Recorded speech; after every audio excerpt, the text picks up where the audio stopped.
You're listening to Psych to Parent, where we turn brain science into tiny wins at home.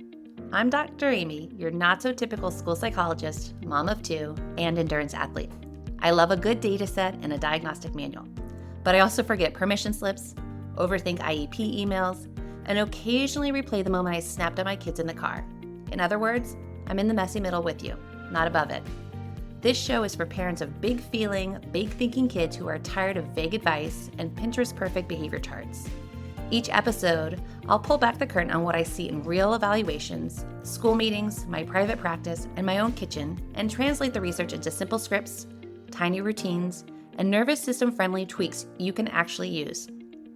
Think of it as a nervous system rehab meets mindset coaching meets a smart, slightly spicy, non-judgy friend in your earbuds. We'll take one real life challenge at a time and shrink it down into 1 or 2 tiny wins you can start this week. No perfection, no 47-step sticker systems, just small, repeatable shifts that add up over time. Quick legal-ish note in plain English. This podcast is for education and support. It's not therapy, it does not create a clinical relationship, and it's not a substitute for personalized medical or mental health advice. If you're worried about your child's safety or mental health, or your own, please reach out to a trusted professional. Okay, deep breath, drop your shoulders. You're not behind and you're not alone. Let's get psyched to parent. It's 4:07 p.m. and I don't know what your house looks like at 4:07 p.m., but in my mind, it's a very specific energy. The front door opens and your kiddo comes in like a tiny, adorable hurricane. The backpack drops in the hallway like it's a crime scene. Shoes are still on. Their faces do not perceive me. And you are trying to be the calm one, the grounded one, the we're a team one. So you say, calmish, hey, put your shoes away and start your homework. And your kid looks at you like you've just spoken ancient Latin to them. What? No, you didn't tell me. And you blink. You did tell them. You tell them every day. But they're already building their case. You didn't say when. You didn't say which homework. You didn't say where. You didn't say how long. So no. And suddenly you're in a power struggle about shoes and math and the fact that you are a human with a nervous system. Here's the problem. Your home has an invisible rule book. And if your kid could follow invisible rules, well, you sure wouldn't need me, and you would already be living that life. More often than not, we all have those invisible rules. Hey, welcome to Psych to Parent. I'm Dr. Amy. I'm a school psychologist, mom of two, parent coach, and endurance athlete. We talk about strong-willed, big-feeling, big-hearted kiddos without shame around here, and without the just be consistent advice that makes you want to scream into a pillow. Today, we're talking about the invisible rule book. That's all the expectations that live in your head. Your routines, your family culture, your obvious rules. But they are not actually visible to your kiddo. And I'm not saying that to blame you. I'm saying it because it's fixable. By the end of this episode, you'll be able to spot the invisible rules that are triggering daily blow-ups, translate one sticky expectation into something your child can actually follow, and build one tiny routine that works in real life. No color-coded charts required. And we're going to keep coming back to the same scene the whole time, the 4:07 p.m. It's the same kid, same hallway, just we're going to talk about a different plan. Before we get practical, can we just name the emotional reality here? When your kid doesn't follow an expectation that feels obvious to you, it hits a nerve because it can kind of feel like, are they disrespecting me? Do they not care? Why am I working so hard? And I'm still losing my mind at 4 o'clock in the afternoon. And honestly, this is where my own stuff gets activated too. This is where I want to become a courtroom lawyer about shoes. This is Exhibit A. Here's the shoe bin. It's lived there since you were born. Exhibit B, the fact that we do this every day. So if you're listening and thinking, yep, that's me, welcome. You're human, and so am I. And here's the important part. Most of the time, this isn't a character issue. It's a skills plus nervous system issue, which means we can design for it. Let's talk about some of the brain science in plain language. I want you to understand the why behind the behavior. Okay, let's go back to this 4 o'clock afternoon. At 4:07 p.m., you are not dealing with your child's best brain. You're dealing with their tired brain, their hungry brain, their I held it together all day long, brain. And that matters because invisible expectations require a lot of brain power. Adults fill in gaps automatically. Kids, especially sensitive kids, anxious kids, neurodivergent kids, kids with executive function challenges, often can't. This is one of my favorite things. When you say clean your room, you might mean a whole invisible checklist, but your child might hear, go be wrong, for an unknown amount of time. Because under the surface, do the thing requires working memory, to hold steps in their mind, sequencing to know what comes first and second and next, being able to initiate a task without getting stuck, having some cognitive flexibility so that they can shift gears, and emotion regulation to stay unflooded long enough to do the task. Now, let's add on that after school piece. You know what I'm talking about. And it gets a little spicy. At 4 o'clock in the afternoon, your child might be hungry, tired, sensory overloaded, socially maxed out, and coming down from a whole day of, quote, behaving. So when you add a demand, put their shoes away, let's do your homework, now you need to do chores, their brain sometimes hears a threat. And just to be clear, if your brain goes offline at 4 o'clock too, hi, me too sometimes. Here's the reframe that changes everything. This is often not won't. It's can't yet. Not like this, not right. So the fix isn't yelling more words at a flooded brain. That's not a strategy. That's vibes. The fix is making the invisible rulebook visible and doable. Okay, here's a quick school psych in your pocket kind of moment, because this is where expectations and emotions can get really tangled, especially when we talk about kids and school-age kids. Adults don't perfectly agree on what good behavior should look like. For example, the two worlds where kids spend most of their time are at school and at home. But sometimes expectations between teachers and parents don't always look the same.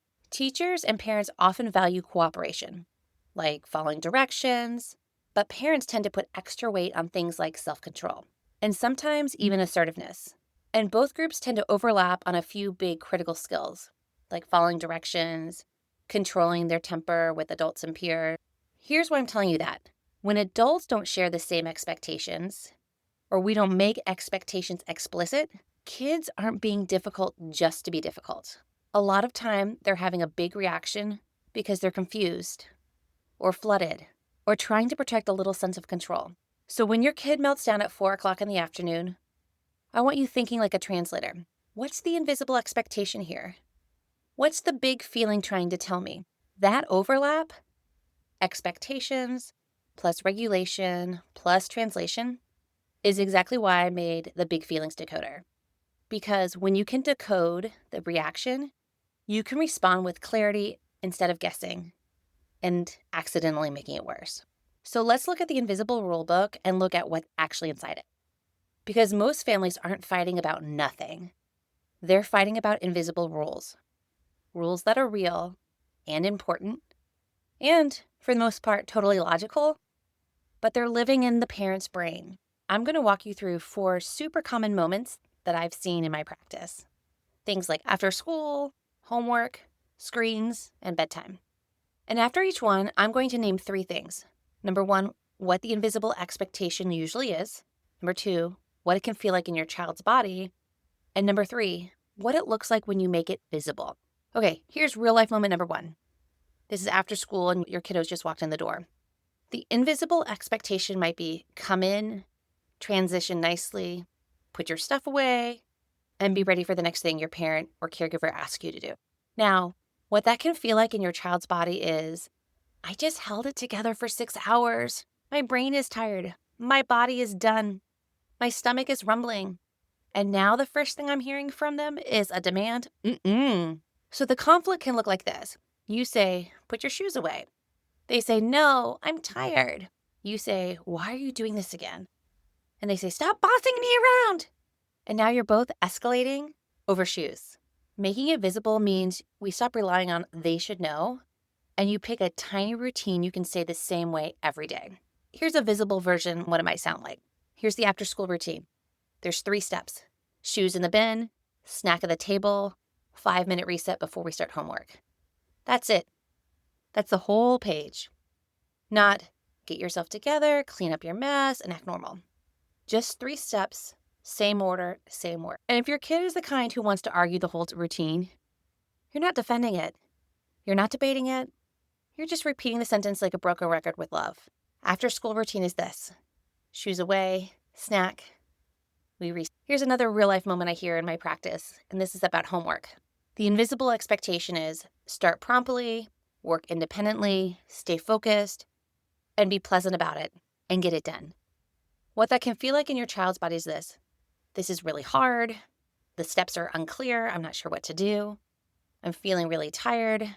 There may be so much to do that they feel like they don't even know where to start. They can feel you watching them. They might be thinking, I'd literally do anything else right now. So the conflict often looks like this. They say, I don't have any. You say, I see it in your backpack or your folder. And they say, I don't want to do it. You say, just start. And then they might say, I hate this. You hate me. I'm the worst. And now you're in it. Making it visible means you take homework and you shrink it down into something that their brain can actually start. A visible version might sound something like this. Homework, we're going to start with problem number 1. It could be open your folder, take out the paper, do the first question. That's the start. You're creating a start line that their brain can actually cross. And for many kids, the invisible rule book includes a secret, unspoken rule. You should be able to do this alone. Sometimes the most powerful visible expectation is saying to them, I'm going to stay near you for 2 minutes while you start, and then I'm going to get up to take care of something else. You're creating a start line that their brain can actually cross. And for many kids, the invisible rulebook includes a secret, unspoken rule. They feel like you should be able to do this all alone without my help. Sometimes the most powerful visible expectation is this. We enforce the expectation, but we provide emotional and relational security to our kids by being physically close to them. So it could be something as simple as saying, I'm going to stay near you for 2 minutes while you get started, and then I'll fade out. That's not babying, that's scaffolding. Ooh, number 3, real life moment I see all the time is around screens. Screens are a tough one, I think, for parents and kids to navigate. And truthfully, when I talk about screens, I feel like I probably need more episodes on this on how they impact children and their brains, because there's so much to talk about with screens and screen time. Oftentimes with screens, an invisible expectation can look like this. Stop when I say stop, with a good attitude, and transition smoothly. Now, that can feel very different in your child's body. It might feel like something where my brain is locked in. This is dopamine. Stopping feels like a cliff. And when you say, turn it off, it feels like you're ripping something out of my hands. So the conflict looks something like this. You as a parent say, okay, time to turn it off. They say, no, I'm in the middle. You say, we had an agreement. And then they say, you never let me do anything. Just 1 more minute. And suddenly it's a full body meltdown about a tablet. Making it visible means you stop relying on the invisible expectation that they'll stop smoothly, and you build a transition ritual. Now, there's lots of ways to do this. A visible version might sound something like this. 2-minute warning, then 1-minute warning. Then, when the timer goes off, you choose power down all by yourself, or mom or dad can help. And then you follow through calmly. You're not trying to eliminate the disappointment. You're trying to eliminate the surprise and the chaos that comes from transitioning off of a device.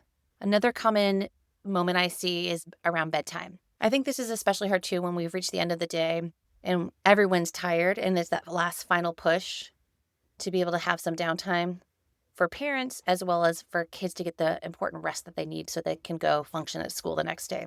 An invisible expectation that we might have with bedtime is we shift gears quickly, move toward bed, and keep it together. Now, what that can feel like in your child's body is, my body is finally safe. My guard is down, and now my feelings are here.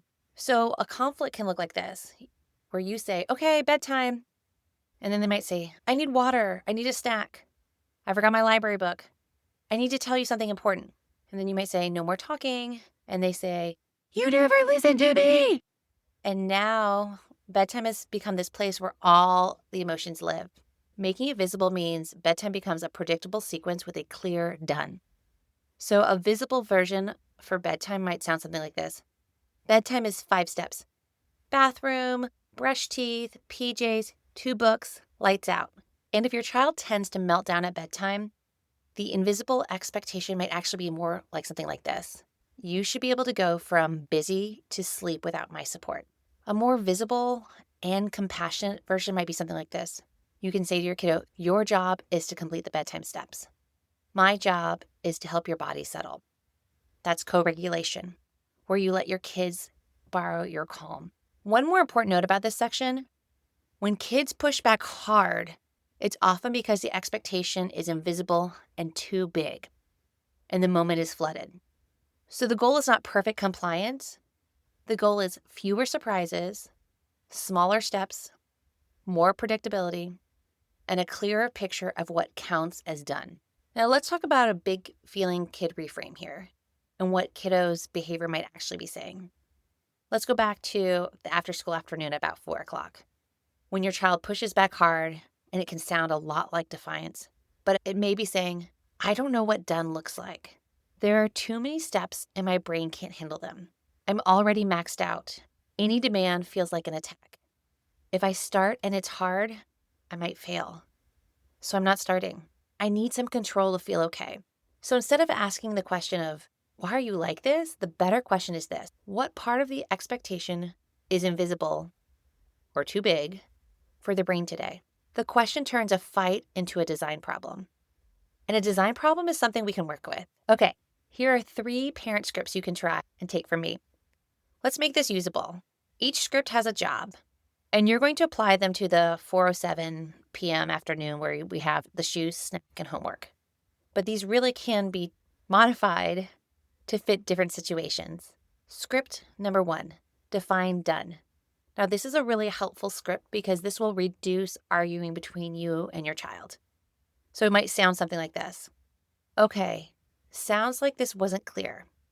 Let's make it visible so we're not guessing. When I say after school routine, I mean 3 things. 1, shoes in the bin. 2, snack at the table. 3, 5-minute reset before we do homework. When those 3 are done, you're done. 3 steps, not 10. We're building momentum. Script number 2, first then. This helps transition explosions with kids. For example, first, shoes in the bin, then we have a snack. First, 1 homework page, then 10 minutes outside. If they argue, you might say something like, I hear you, and we're still doing this first, then we can do the next thing. It's fewer words and has a calm spine to it. Another thing I'll say here with first then scripts, I really like to think about them and how we can have kids do a least preferred activity followed by a more preferred activity. So it's easier for me to have a child be told, I'm doing 5 minutes of homework and then I get to go play outside with my friends, than it is to have them go play outside with a friend and then have to come back and do something that they really don't want to do. Script number 3, we want to give choice within the structure. This is really great for our strong-willed, independent kiddos who want to have some control. Ultimately with this, you don't care what the choice is because you're providing the overall structure and the tasks will be done. So it might sound something like this. You can do shoes first or snack first. Either way, both happen. It can also sound like you can start homework at the table or at the counter. You pick. You can do the easiest problem first or the hardest problem. What's your choice? You're not negotiating whether or not they're going to do something. You're offering control inside the boundary. And if your kid likes to play and be silly, it can be fun to name the routine something ridiculous, like, welcome to Operation Shoes Are Not Evil. Sometimes a tiny dose of humor is regulation and can help bring the overall family emotional thermostat down a couple of degrees. Let's talk about tiny wins for this episode. Here's your plan for this week. This week, we are not fixing your entire household. Pick one friction point. In this episode, we talked about the 4:07 after school time. Choose one invisible rule that causes the most fights. Turn it into a 3-step done list. Make it visible. You can write it on a sticky note, piece of paper, have your kids write it out, and then put it where it happens. Maybe it's by the front door, where your kiddo eats snack, maybe the homework station. And finally, run a 7-day experiment where you use the same steps and the same words. And here's your tiny win rule. Don't marry this routine. Date it for 7 days. Collect data. Adjust after a week, not after one rough day. Because here's the truth of the matter. When we change expectations and routines with children, there is going to be some friction. And we need to be able to work out the kinks in the system. If day one is a mess, that's not failure. That's information and feedback. Let's look for trends that happen over the rest of the week. Here's your question for the week. What expectation am I holding in my head that my child can't actually see? This is a curiosity question. There's no shame here. You're building a visible rulebook, one page at a time. If today's episode hit home and you're realizing, oh, my kid isn't being a jerk, they're flooded, I made a free resource for you called the Big Feeling Decoder. It helps you figure out what a big reaction might actually be communicating, what your child's nervous system might need in that moment, and what to try next. So you're not guessing, lecturing, or accidentally making it worse. Grab the Big Feelings Decoder in the show notes. And if you're not on my Tiny Wins email list yet, that's where I send the scripts, tiny experiments, and realistic resets for real-life parenting, especially for those after-school danger zone moments. I'm really honored to be one of the people cheering you on as you parent your strong-willed, big-feeling, big-hearted kiddo, especially in the messy middle moments like after school. We'll keep making this invisible rulebook visible together. One tiny expectation at a time, one defined done list, one calm first then, one choice within structure that doesn't turn into a negotiation, and one ordinary afternoon where you skip the giant behavior chart and choose clear and doable on purpose. You're not behind, you're building skills, yours and theirs, one tiny win, one tiny page at a time. Thank you for hanging out with me on Psych to Parent. I'm Dr. Amy, your not-so-typical school psychologist, and I'm genuinely glad you're here doing this work instead of quietly white-knuckling it and blaming yourself. Your tiny win from today's episode is simple. Do not overhaul your entire parenting style. Pick one idea, one sentence, or one tiny shift and try it in a low-stakes moment this week. Then notice what changes, even if it is just by 1%. If you want more support, head over to psychtoparent.com. You'll find show notes, simple scripts, and parent-friendly guides that go with these episodes. While you're there, make sure you join the Tiny Wins mailing list so you get weekly brain-based tips, real-life examples from my work with families, and first dibs on new workshops and resources. It's the easiest way for us to stay connected beyond the podcast. If this podcast was helpful, it really does matter when you tap follow or subscribe. Leave a quick review or text it to a friend who is parenting a big-feeling, big-hearted kid too. This podcast is for education and encouragement. It is not therapy, and it's not a substitute for individualized care. If you're worried about your child or yourself, please reach out to a trusted professional in your area. You are not behind. You are not broken.